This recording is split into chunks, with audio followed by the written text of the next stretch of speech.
நடா வருஷம் வருஷம் லவர்ஸ் டே வருது. நம்ம அப்படியே தான் சிங்கிளாக தான் இருக்கோம். நம்ம கேங் தலையில எழுதி வச்சிருக்க மாட்டுக்கு சிங்கிளாக இருக்கணும்னு. நீ என்னடா மாப்பிள்ள வழி சிரிச்சுட்டு கிரில்லுப்பா இருக்கியே? தர்றா வைக்கலாம் தர்ற மச்சான் ஒரு பிள்ளைகிட்ட ரொம்ப நாளா பேசிட்டு இருந்தேன்லடா, அது எப்படியா செட் ஆச்சு மச்சான். லவர்ஸ் டே அன்னைக்கு அவுட்டிங்னா போறேன்டா. யாரு மாப்பிள்ள? அந்த ஜனனி? ஆமா மச்சான். ஏய் அந்த பொண்ணாடா? ஏய் தினைக்கும் ஒருத்தர் வந்து பைக்ல இறங்குதுடா. ஆமாண்டா மாப்பிள்ள, நான் கூட பார்த்துருக்கேன். பைக்ல ஒன்றா உட்காந்து ஒருத்தன் கூட சிரிச்சு சிரிச்சு பேசிட்டு வந்துட்டு இருக்கடா. ஆமாண்டா மாப்பிள்ள, எப்போ பார்த்தாலும் அந்த பிள்ளையா இருக்குது, ஃபோன் பேசினே தானே இருக்குது. என்கிட்ட தான் பேசிட்டு இருக்கு. டேய் அது உனக்கு தெரிஞ்சு வாண்ட பேசிட்டு இருக்குது, தெரியாம என்னடா? டேய் என்ன மாப்பிள்ள வந்துடுறேன்டா.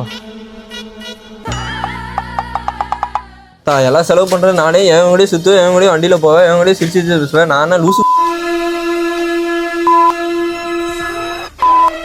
அவ்வளவுதான்டி, இனிமேட்டு உனக்கு எனக்கு ஒன்றும் இல்லடி. பிரேக் இப்படி வைடி போன. டே மாப்பிள்ள, எனக்கு எந்த பொண்ணுமே வேணாம்டா. இனிமேல் நம்ம ஃப்ரெண்ட்ஷிப்பே போதும்டா. ஏன்டா மாப்பிள்ள? இப்போ பாண்டிங்கே நம்மளுக்கு போதும் மச்சான். சரி சரி மாப்பிள்ள. மாப்பிள்ள சொல்ல மறந்துட்டியா? தினைக்கு ஒருத்தர் வண்டியில வருதுல்ல, அவங்க அண்ணன் தானாயா? அவன் சொன்னது யார்கிட்ட பேசிட்டு சொன்னால, அதெல்லாம் அவங்க அண்ணன் தாயா. ஏன் தப்பா எடுத்துக்காதயா, அவசரப்பட்டு அந்த பொண்ணு திட்டிடாதயா.